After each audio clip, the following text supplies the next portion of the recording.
Saúde, amada igreja, com a paz do Senhor, amém? Glória a Deus. Abram suas Bíblias no Evangelho de João, capítulo 3, versículo de número 1. Evangelho de João, capítulo 3, versículo de número 1.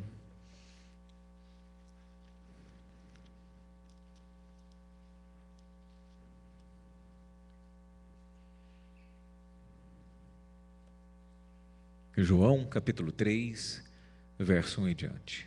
Amém? E havia entre os fariseus um homem chamado Nicodemos, príncipe dos judeus. Este foi ter com Jesus e disse-lhe: Rabi, bem sabemos que é mestre vindo de Deus, porque ninguém pode fazer os sinais que tu fazes, se Deus não for com ele. Jesus respondeu e disse-lhe: na verdade te digo, que aquele que não nascer de novo não pode ver o reino de Deus. Disse-lhe Nicodemos: como pode um homem nascer sendo velho? Porventura pode tornar a entrar no ventre de sua mãe e nascer? Jesus respondeu: na verdade te digo, que aquele que não nascer da água e do Espírito não pode entrar no reino dos céus, ou no reino de Deus. Amém? Fecha os teus olhos em nome de Jesus. Pai, nós te adoramos nesta noite e bendizemos o teu nome, ó Pai, porque tu és aquele que veio nos trazer vida e veio trazer luz onde havia trevas. Tu és o autoexistente, nós te adoramos, ó Pai, porque através do seu poder temos vida e o Senhor nos separou, nos comprou e nós te adoramos. E como mesmo, Pai, foi declarado aqui, quem somos nós para que o Senhor tivesse nos amado e nos transformado e mudado a nossa história? Nada somos, mas o teu amor nos atraiu. Meu Deus querido, a tua virtude, ó Pai, a tua graça magnífica mudou a nossa história, por isso nós te adoramos. Tu és aquele que tem o poder de transformar, de gerar vida onde há morte, de trazer luz onde há trevas, de trazer alegria onde só há dor. Tu és o Deus que pode chamar à existência as coisas que não são como se já fossem, pois tu és Deus, e aqui estamos para te adorar e para declarar que tu és Senhor em nossas vidas, que o Senhor pode moldar, transformar e fazer o que quiseres em nós, porque aqui estamos debaixo do seu poder e queremos viver como nascidos de novo, não mesmo da carne e do sangue,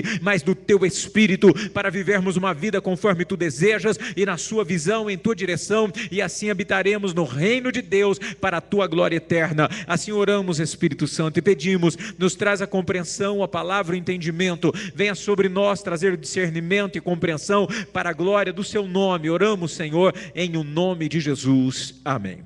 Amém, irmãos? Podeis assentar em o nome de Jesus.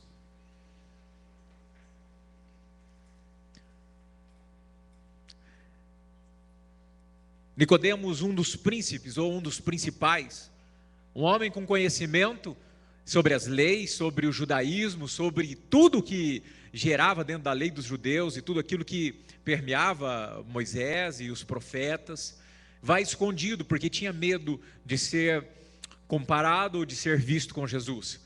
E não é muito diferente de alguns que até em dias atuais nós vemos, que eles têm medo de, olha aquele camarada ali, ele está agora andando, indo para a igreja, ou com a Bíblia abaixo do braço, agora ele é alguém que está ficando meio doido. Então Nicodemos era a pessoa que desejava estar com Jesus, queria viver com ele, aprender dele, estar com ele, mas era alguém que para fazer isso ele ia escondido.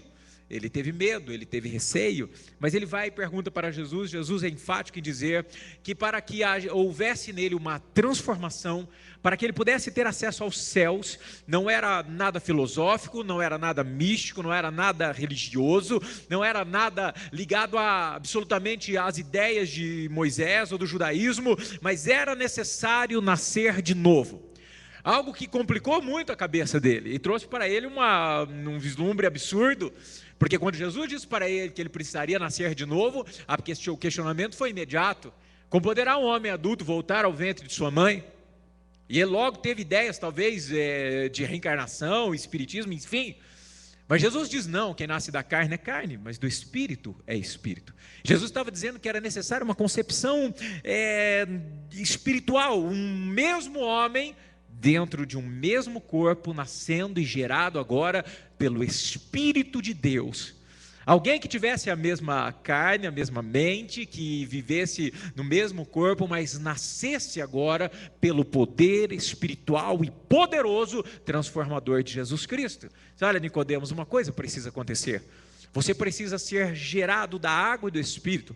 Você precisa ter um nascimento, uma transformação extraordinária, porque a sua lei ou os seus preceitos religiosos não fizeram com você e nem poderão fazer com que você vá habitar nos céus. E nós vivemos o mesmo compêndio, a mesma questão nos dias de hoje. Pessoas buscam tudo.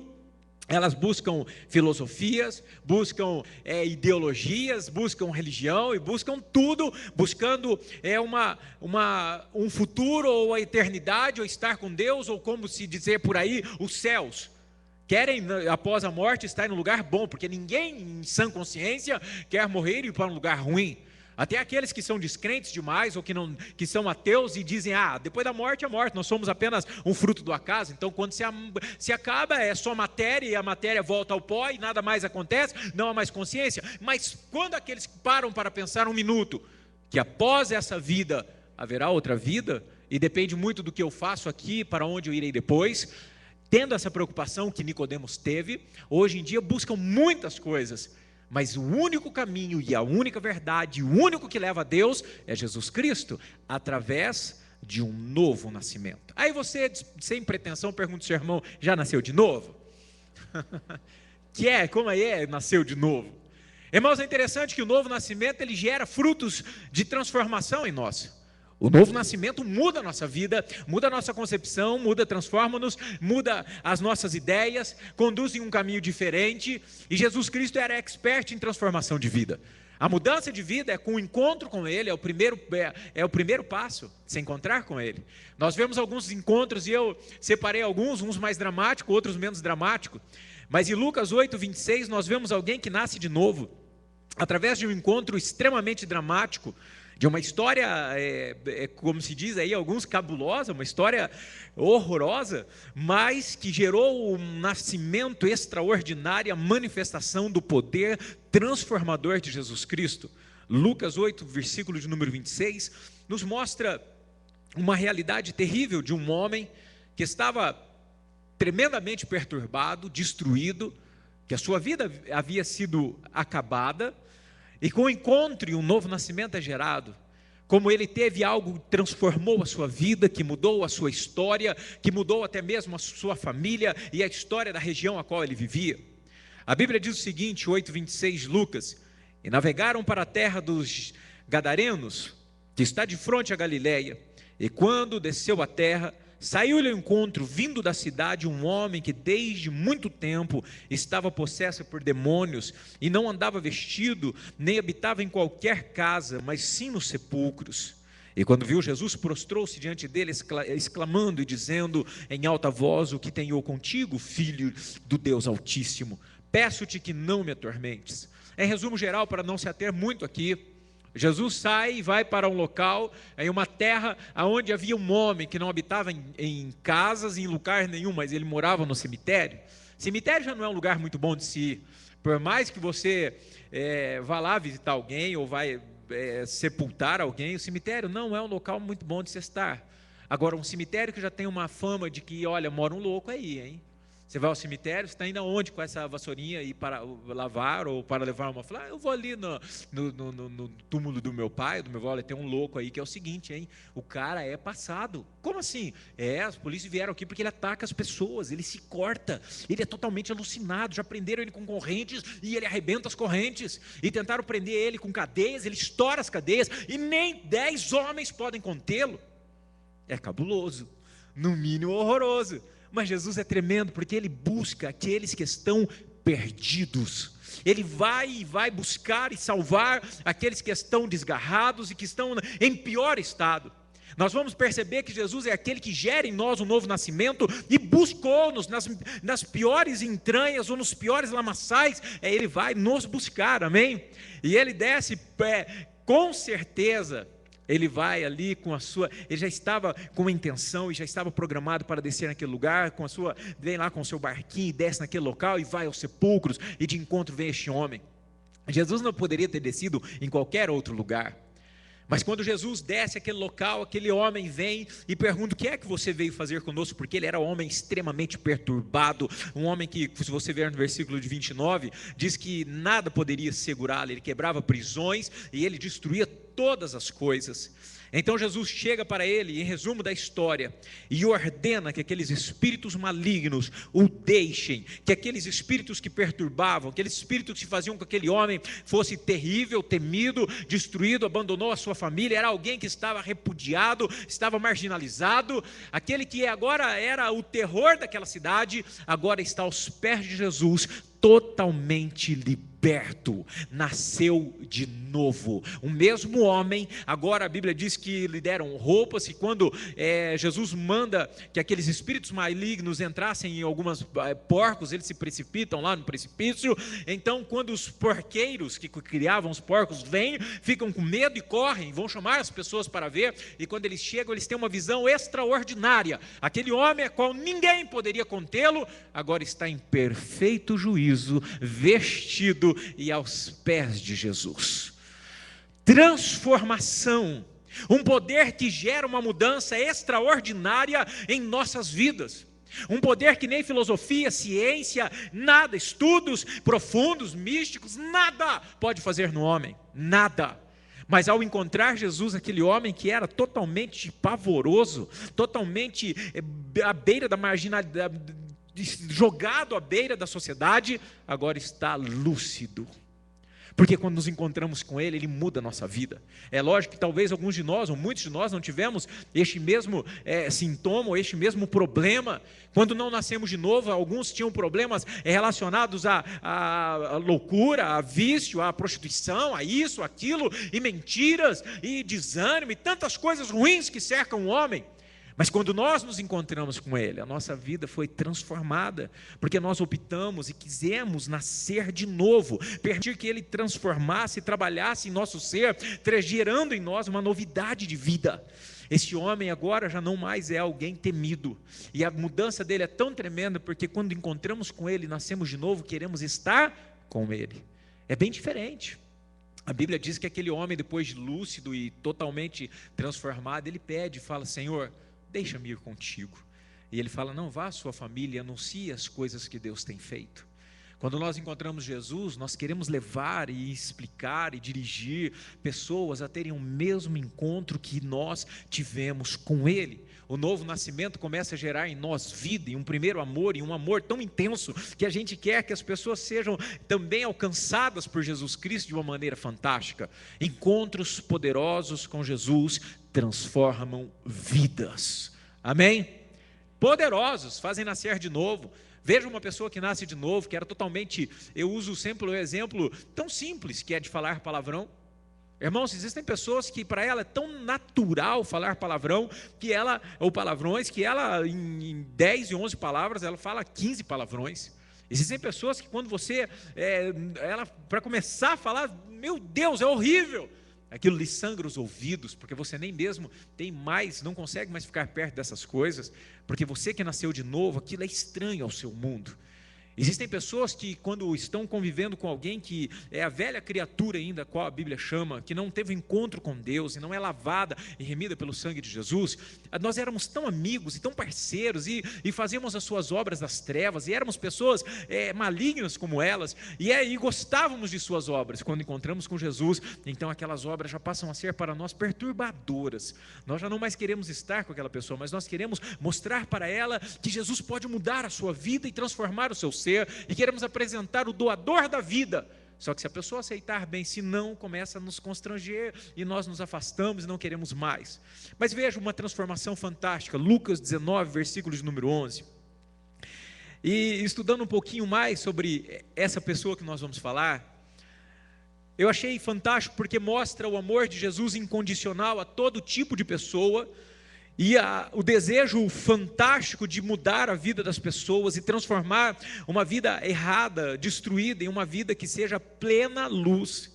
Veja bem, Lucas 19, no versículo de número 1, faz a narrativa de Zaqueu, o publicano. E muitas vezes a gente falando publicano, que esse cara de uma nação, ele vem de Públio ou de algum lugar. Ele era publicano porque ele era um cobrador de impostos público. esta é a visão e este é o emprego, e por isso é chamado de publicano, como Mateus, o publicano, que se tornou o discípulo também. Publicano era aquele que trabalhava para o imperador cobrando impostos, então ele tinha o seu nome de publicano. E Zaqueu era alguém que cobrava impostos, e um cobrador de impostos, ele tinha, para você ter uma ideia, ele tinha que ter alguém na sua família que era nobre. Então ele tinha nobreza, por isso ele era separado para cobrar impostos. Ele cobrava impostos, pedágios, ele cobrava impostos sobre produtos, é como hoje, né, os impostos. Ele era um cobrador, então ele era tão mal visto, porque ele era um judeu, escute isso, um judeu que defraudava os seus irmãos judeus. Ele era alguém tão desprezível à comunidade judaica, que nem mesmo as suas esmolas eram aceitas dentro da sinagoga. Você parou para pensar isso? Se algum publicano entrasse na sinagoga e lançasse ali uma moeda, vinham os sacerdotes e pegavam as suas dracmas, as suas moedas, e tiravam e lançavam fora, de tão horroroso e odioso que era, pois eles eram tidos como traidores, considerados como instrumento opressor e de vil caráter, considerados a pior pessoa que você possa imaginar. E este Zaqueu publicano, ele tem em seu coração um desejo, e aí nós vamos ler aqui 19, verso 1, e tendo Jesus entrado em Jericó, ia passando, e eis que havia ali um homem chamado Zaqueu, e este era um chefe dos publicanos, e era rico. Irmãos, para ele ser chefe, ele não era apenas um delegado qualquer, ele era o chefe dos chefes do publicano, rico, adorador do dinheiro. Veja, não é mal em ter dinheiro, mas era o tipo de pessoa que defraudava, sabe, era um carniceiro, um gatuno. E este homem, então, procurava ver quem era Jesus e não podia, por causa da multidão, pois era de pequena estatura. Correndo adiante, subiu a uma figueira braba para o ver, porque havia de passar por ali. Este homem era alguém mesquinho, alguém sovina, alguém ladrão, alguém mau, alguém excluído da sociedade, gostava muito de dinheiro, e ele ouviu falar de Jesus, e ele viu que quando Jesus vinha vindo com a multidão, ele falou, puxa, eu sou baixinho, como é que eu vou fazer para ver esse homem? Imagina uma multidão toda, e ele de meia estatura, não ia ver nada, e ele correu e se adiantou, e subiu uma figueira brava, um sicômoro, como é conhecido, para que Jesus pudesse ser contemplado de cima, e a surpresa dele foi muito grande, porque ele não somente viu Jesus, mas Jesus viu Zaqueu, que é o mais importante. Não foi apenas a visão ou a sua ação de ver Jesus. O que importa mais para nós, irmãos, é que Jesus nos veja. E este homem vai e corre, sobe neste pé de sicômoro ou de figueira brava. E no versículo de número 5 diz, e quando Jesus chegou àquele lugar, olhando para cima, viu e disse, Zaqueu, desce depressa, porque hoje convém pousar em tua casa. E apressando-se, desceu e recebeu com júbilo. E tendo visto isso, murmuravam, dizendo, que entrara para ser hóspede um homem pecador. E levantando-se Zaqueu, disse ao Senhor, Senhor, eis que eu dou aos pobres metade dos meus bens, e se alguma coisa tenho defraudado alguém, o restituo quadruplicado. Sabe o que aconteceu? Jesus entrou na vida de Zaqueu e ele nasceu de novo. Aquele que gostava de pegar dinheiro, de fraudar, de tirar o que era das pessoas, agora ele encontra Jesus e o seu coração é transformado. O desejo, o amor ao dinheiro, a fraude, a fazer as coisas erradas, agora é mudada. Ele já não mais tem desejo de tomar dinheiro em posse e ser aquele homem que cobrava impostos e que oprimia o povo, mas na presença de Jesus ele tem uma transformação magnífica, e o mesmo Zaqueu que era opressor se torna uma pessoa justa e diz para o Senhor, Senhor, se eu tenho defraudado alguém, tirado dinheiro, tirado coisas as quais não pertencem a mim, eu quero devolver a eles, e eu quero restituir quadruplicado. Alguém que era maligno, alguém que era opressor, alguém que era uma pessoa que tomava, que era mal visto ao povo, agora tem um coração transformado, não por uma religião, não por uma ciência, não por uma filosofia, É porque quando Jesus nos encontra, nosso coração é transformado e mudado. As coisas velhas se passam e começam a ter novidade de vida. Nós começamos a enxergar de uma maneira diferente. Uma vida que era em trevas, uma vida que era errada, uma vida que tinha visão de coisas totalmente distorcidas, malignas, agora começam a enxergar na visão de Jesus. É um novo nascimento, um encontro transformador com Ele. Quantos de nós éramos assim? Achávamos que estavam certos, achávamos que era correto, e a Bíblia diz em Provérbios: há caminhos para o homem que parecem perfeitos, mas o final deles é a morte. O encontro com Jesus transforma a nossa visão, transforma a nossa mente, transforma o coração, transforma o entendimento, faz com que nós venhamos entender as coisas diferentes e de maneira extraordinária. Só que o que eu quero mostrar aqui, entender, é que Jesus era tremendamente taxado e perseguido e julgado, porque ele vivia com quem? Pecadores e publicanos. Interessante, né? Abra sua Bíblia aí em Mateus 9, no versículo de número 11. E nós praticamente somos enquadrados com esse publicano Zaqueu, porque somos pessoas, ou éramos pessoas injustas. Mateus 9, 11. Pessoas que fazíamos o mal, pessoas que tínhamos uma visão deturpada e às vezes achávamos que estávamos corretos, mas Jesus Cristo, Ele interessa e olha para nós e tem desejo e vontade de entrar em nossa vida para mostrar e dirigir a nosso coração e nossa visão de uma maneira plena e de uma visão extraordinária que vem dos céus, não uma visão turva, mas uma visão clara e limpa. Veja aí então, Mateus 9, versículo de número 11. E os fariseus, vendo isso, disseram aos seus discípulos: por que come o vosso mestre com os publicanos e pecadores? Né? Eles acusavam Jesus por estar com aqueles que eram errados.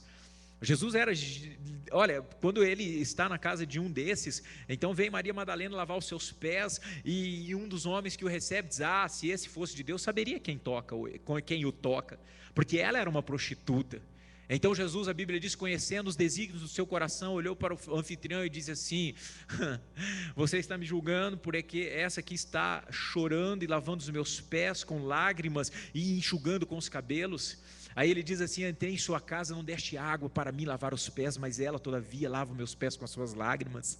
Então Jesus sempre ia na contramão para buscar os perdidos, para buscar os oprimidos, para buscar aqueles que estavam sem visão, com ideias erradas, perturbados, marginalizados. É o coração e o desejo de Deus, buscar o que se perdeu, o que estava doente, o que estava estragado. Então no versículo de número 12 diz: Jesus, porém, ouvindo, disse-lhes: não necessitam de médicos sãos, mas sim os doentes.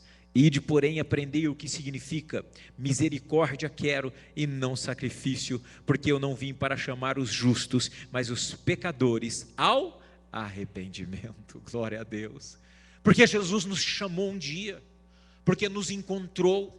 Olha aí, cada um de nós que estamos aqui, como éramos, como vivíamos, quais eram as concepções, quais eram as ideias, quais eram os caminhos, quais eram o sentido da vida. E quando nós nos encontramos com Jesus, nós temos uma mudança extraordinária, um turbilhão de ideias, de visões, de concepções, de conceitos são mudados. Porque agora já não mais vivemos, como diz Gálatas, se você abrir aí Gálatas 2, no versículo de número 20, alguém declara algo extraordinário. Apóstolo Paulo faz uma declaração fantástica e maravilhosa, que esse foi outro que teve uma mudança tremenda e poderosa. Gálatas, capítulo 2, no versículo de número 20, Paulo fala o seguinte, é fantástico, essa é a mudança do novo nascimento, a qual, se eu e você não tivermos essa mudança, não poderemos ver e viver com Jesus. E ele declara: já estou crucificado com Cristo, e vivo não mais eu, mas Cristo vive em mim, e a vida que agora vivo na carne, vivo-a na fé do Filho de Deus, a qual me amou e se entregou a si mesmo por mim. Aleluia. Já não sou eu quem vivo. Quando eu nasço de novo, eu estou entregando meus sentidos, estou entregando os meus achismos, estou entregando as minhas debilidades, as minhas fraquezas, estou entregando os meus sentidos, estou entregando a minha vida, o meu coração, a minha mente para que Jesus viva em mim. Eu estou crucificado com Cristo, portanto não vivo mais eu, mas Cristo vive em mim. Vivo na luz, vivo na paz, vivo na direção, vivo guiado pelo seu Espírito agora. Nasci de novo, porque o velho Paulo, o velho Pedro, João, ou Márcio, ou José morreram. Quem vive e dirige é Jesus Cristo de Nazaré. Uma vida limpa, íntegra, é óbvio, com problemas. Nós vivemos e temos problemas, mas a Bíblia nos chama de santos, amém? Diga para o teu irmão, você é santo. Diz que um homem entrou numa igreja, e ele entrou numa igreja fora do horário, a porta estava aberta, e lá estava a zeladora limpando, e ele achou estranho, muito estranho. Ele olhou para a igreja e disse assim: essa igreja não tem santos? Ele disse: tem sim, mas onde estão? Ele falou: olha, começam a chegar a partir das 7h30. Os santos somos nós, irmão, porque Jesus nos santificou, Jesus nos comprou, mudou a nossa história, mudou a nossa vida. Nós agora somos lavados e não mais vivemos nós, mas Jesus vive em nós, mudou. Romanos 8, no versículo de número 1, vai mais fundo ainda, Paulo vai mais fundo e nos mostra uma mudança tremenda, extraordinária, que nem mesmo condenação poderá existir para aqueles que estão em Cristo, porque nasceram de novo e agora já não há mais nada, o passado já não tem mais poder nem domínio sobre nós. E a Bíblia diz: portanto, agora nenhuma condenação há para os que estão em Cristo Jesus, que não andam segundo a carne, mas segundo o Espírito. Porque a lei do Espírito de vida em Cristo Jesus me livrou da lei do pecado e da morte. Nascidos de Jesus, não mais controlados pelas obras das trevas. Nascidos de Jesus, não mais descontrolados e malucos, dependentes de questões carnais e de pecados. Como é isso? É isso?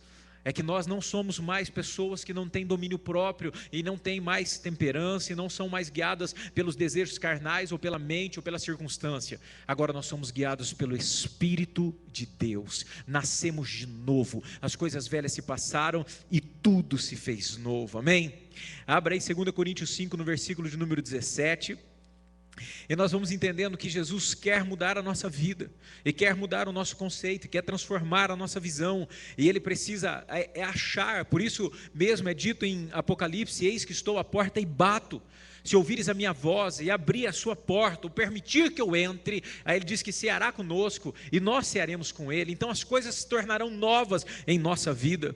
2 Coríntios 5, no versículo de número 17, há uma declaração fantástica. E isso aqui justamente é o novo nascimento. Assim, se alguém está em Cristo, nova criatura é. As coisas velhas já passaram, e eis que tudo se fez novo. Tudo. Quando as coisas são novas, não há mais domínio. As coisas podem até vir contra você, mas você não quer saber do que é do passado. Você quer saber o que é da luz. O que é das trevas não é mais pertencente à sua natureza. A sua natureza foi trocada. Você era carnívoro, um exemplo, e agora você é vegetariano, você não suporta. É como alguém que fumava e fumava e fumava, e um dia ele foi transformado e não quer mais fumar, e aquele cheiro lhe causa repulsa, e lhe causa, ânsia de vômito. Ué, mas você não fumava, você não... Cara, eu não suporto isso. Porque quando Jesus entra em nosso coração, nós não suportamos mais as trevas, mais o pecado, mais o que é errado. Não porque nós somos bons por mérito nosso, mas porque Ele passa a viver em nós. Porque Ele começa a transformar os nossos sentidos e as nossas ideias, e a mente de Cristo começa a trabalhar em nossa mente, e nós deixamos de ser pessoas tão terrenas, e começamos a ter um pouco, daquela natureza de Deus em nós. O Espírito de Deus passa a habitar e conduzir e controlar as nossas vidas, amém? Entenda isso. Eu queria falar um pouco de Paulo, não vai dar tempo, mas é simples. O apóstolo Paulo foi alguém que teve um encontro tão tremendo em sua vida, um perseguidor, um cara religioso, porque a vida de Paulo era perseguir cristãos. Mas olha aí só rapidamente em Atos 9, no versículo de número 1, como era esse rapazinho chamado Paulo ou Saulo, e que depois se transforma em um apóstolo dos gentios, que através dele você e eu conhecemos esse evangelho. Se Deus não tivesse usado este homem, ele não tivesse nascido de novo, jamais, lógico que Deus levantaria outro, mas ele foi um instrumento para que isso acontecesse. Olha quem era Saulo ou Paulo. Diz o seguinte, Atos 9, 1, e Saulo, respirando ainda ameaças e mortes contra os discípulos do Senhor, Paulo estava com tanto desejo de matar cristãos, com tanto desejo de acabar com a seita do Nazareno, com tanto desejo de destruir, porque ele matava, é ele quem consentia os apedrejamentos, é ele quem consentia as mortes, entrar nas casas dos cristãos e matar as pessoas. E ele estava dessa maneira, e ele vai e pega cartas para ir até Damasco, e lá em Damasco era um centro comercial absurdo, que se o cristianismo chegasse lá, seria expandido para toda a terra. Então ele tinha pressa de correr, perseguir e matar os cristãos, mas no meio do caminho alguém se manifesta, aleluia. Jesus vem a ele, a Bíblia diz que o apóstolo Paulo, ou Saulo, tem uma visão tremenda, e é Jesus quem se manifesta, e ele cai ao chão, e diz: por que você tem me perseguido? Dura coisa você tem feito. A partir do versículo 11, ele começa a ouvir a voz de Deus e começa a obedecer a Deus, e ele passa de perseguidor agora a servo do Senhor. Só que a Bíblia mostra algo interessante, que ele vai à casa de um homem, e Deus manda o profeta, um homem chamado Ananias, orar por ele. Interessante que ele permanece cego durante algum tempo, e quando o profeta põe as mãos sobre ele, sai dos seus olhos como escamas. Então a visão estava deturpada. Existem pessoas que têm uma visão deturpada do que é a realidade, mas quando Jesus habita o nosso coração, começamos a enxergar, viver, respirar como Ele quer que seja, amém? Coloque-se em pé, porque Deus tem um chamado em nossas vidas, e o chamado é nascer de novo. Como Nicodemos chegou diante de Deus, e perguntou para Jesus, e disse: como eu faço para chegar ao reino dos céus? Como eu faço para ir até os céus, e como eu faço para estar diante de Deus? E Jesus dá uma resposta simples para ele: olha, necessário vos é nascer de novo. Nascer de novo da água e do Espírito, nascer de novo da palavra, do encontro, nascer de novo é entregar a vida a Deus. Não falo de religião, nem de sabedoria humana. O que eu lhe falo é o que Jesus falou, que Jesus mesmo fala: vinde a mim todos vós que estáis cansados e oprimidos e sobrecarregados, e eu vos aliviarei. Aprendei de mim que sou manso e humilde. Jesus está convidando para que a nossa vida já não seja mais controlada por nós mesmos, pois nós não temos nem a capacidade, nem a habilidade, nem o saber, nem a força necessária, mas Ele é onisciente, onipresente, onipotente, e nos ama. O prazer de Jesus não era estar no meio dos doutores, nem dos religiosos. O prazer de Jesus era estar no meio dos pecadores e dos publicanos, aquele a qual tinham problemas e pecados e viviam errados. Jesus tem prazer em mudar as nossas vidas. Jesus tem prazer em entrar em nossas vidas e transformar a nossa história. Jesus tem prazer em entrar em nosso coração e mudar as trevas para a luz, as cadeias em liberdade. Quantas pessoas presas, cativas, que nós temos aqui que eram presas e são livres. Quantas pessoas nós conhecemos nas cadeias do engano, nas cadeias do pecado, e quando encontraram com Jesus foram livres, libertas, e hoje tem paz. Muitas pessoas se confundem e se enganam, achando que Jesus, ele busca classe A ou B ou C. Não, Jesus está buscando quem está doente, Jesus está buscando quem está ferido, Jesus está buscando aqueles que estão perdidos. É o que ele diz: o médico não veio para os bons, mas para os que estão sãos. Não, ele veio para quem está doente, porque ele quer sarar a nossa vida, quer mudar a nossa história.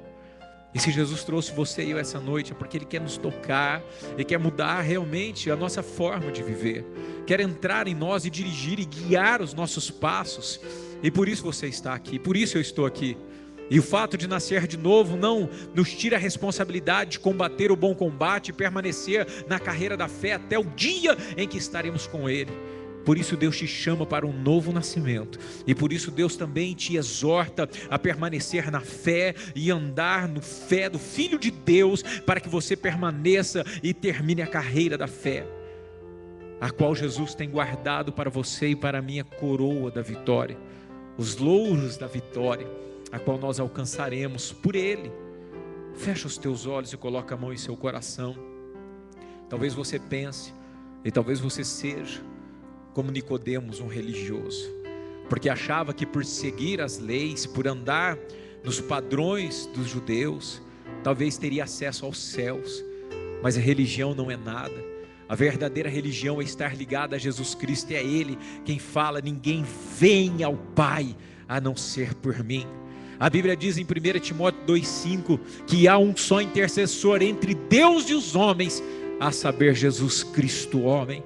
É Ele quem nos liga, é Ele quem nos leva, é Ele o caminho, é Ele a verdade, é Ele a vida, e Ele está aqui para nos conduzir.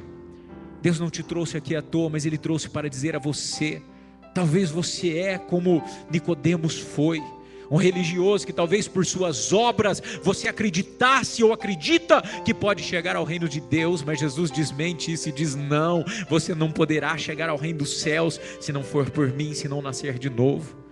Talvez você é como Zaqueu, alguém que buscava ver Jesus, estava longe dele, mas Jesus vem e fala: olha, vem aqui, Zaqueu, eu preciso entrar em tua vida, porque se eu não entrar em tua vida, você não poderá ter acesso. Mas Jesus está aqui. Talvez hoje a igreja seja esse pé de figueira. Talvez você subiu e você está de cima e Jesus está olhando para você. Não foi Zaqueu que chamou Jesus, mas foi Jesus que olhou para ele e disse: desce aqui que eu quero ter com você. E Jesus está dizendo ao teu coração através do Espírito Santo: eu quero ter com você, porque hoje convém entrar em tua vida e mudar a sua história. Talvez por méritos próprios você quer mudar, mas não há meios, porque somente através dele você pode nascer de novo e ter uma nova natureza que é plena, luz completa, qual Jesus pode dar. O convite desta noite é essa: coloca o teu coração nas mãos de Deus, confia nele, descansa nele, o mais tudo ele fará. Ele pode mudar a sua história, a sua vida, pode mudar a sua família, pode limpar você como limpou a vida de Zaqueu, pode tirar as escamas dos seus olhos como tirou as escamas de Paulo, porque Ele é Deus e somente Ele transforma. Fecha os teus olhos. Pai, nós te adoramos nessa noite, e aqui estamos, ó Pai, nesta noite fria de garoa, para te adorar, Pai. Nós somos como Zaqueu, queremos te ver, e queremos que o Senhor diga para nós: hoje convém ir pousar em sua casa. Meu Deus, entra em nossas vidas, muda o nosso coração, molda, Pai, conforme tu queres. Que pela renovação do nosso entendimento possamos conhecer qual é a boa, agradável e perfeita vontade de Deus para nós, para que possamos andar em um novo e vivo caminho, um caminho, meu Deus, que te agrada, um caminho a qual tu nos conduz, a qual a tua palavra é a nossa bússola, a qual a tua palavra é a nossa guia, o nosso guia, a qual as tuas palavras são lâmpadas para os nossos pés e luz para o nosso caminho, porque verdadeiramente seremos livres. Nenhuma cadeia, nenhuma prisão, nenhuma obra maligna, nada poderá nos prender. Quando tu chega na vida daquele homem que vivia em sepulcros, tudo é rompido, ó Pai, tudo é quebrado, porque tu és o Deus Todo-Poderoso. Pai, tu não és apenas um profeta, tu não é apenas mais um, tu és Deus poderoso. Tu se agradou vir a esta terra, Pai, e tomar forma de homem, para morrer em uma cruz, ó Pai, e nos salvar. Tu se entregou por amor a nós, para nos remir, para nos comprar do império das trevas e do mal. Tu foi o sacrifício vivo a Deus, e hoje nos coloca lavados pelo teu sangue, diante do Senhor. Pai, que o teu poder, a tua palavra e o teu amor fluam em nós, ainda que alguns não possam compreender, mas o teu Espírito nos dá compreensão. O teu Espírito quebra, Pai, todo sofismo, o teu Espírito quebra todo raciocínio, o teu Espírito quebra toda razão. Não importa o saber do homem, pois tu diz: eu tornei em loucura a sabedoria do homem, pois tu és sábio, Pai, a tua sabedoria é extrema e poderosa. Dá o entendimento que vem dos céus, ó Pai, e a clareza que vem do teu Espírito, para que entendam e contemplem que tu és Deus e nos ama, e quer nos mudar e nos transformar pelo poder do teu Espírito. Pai, nos abençoe e nos guarda pelo poder do teu nome e do teu sangue. Nós oramos, Senhor, guia-nos em o nome de Jesus, e todos digam amém. Amém, irmãos. Que Deus possa guiar, dirigir, exaltar a sua vida, e que você seja transformado pelo poder da palavra em nome de Jesus. Amém? Aplauda o Senhor teu Deus. Aleluia. Glória a Deus.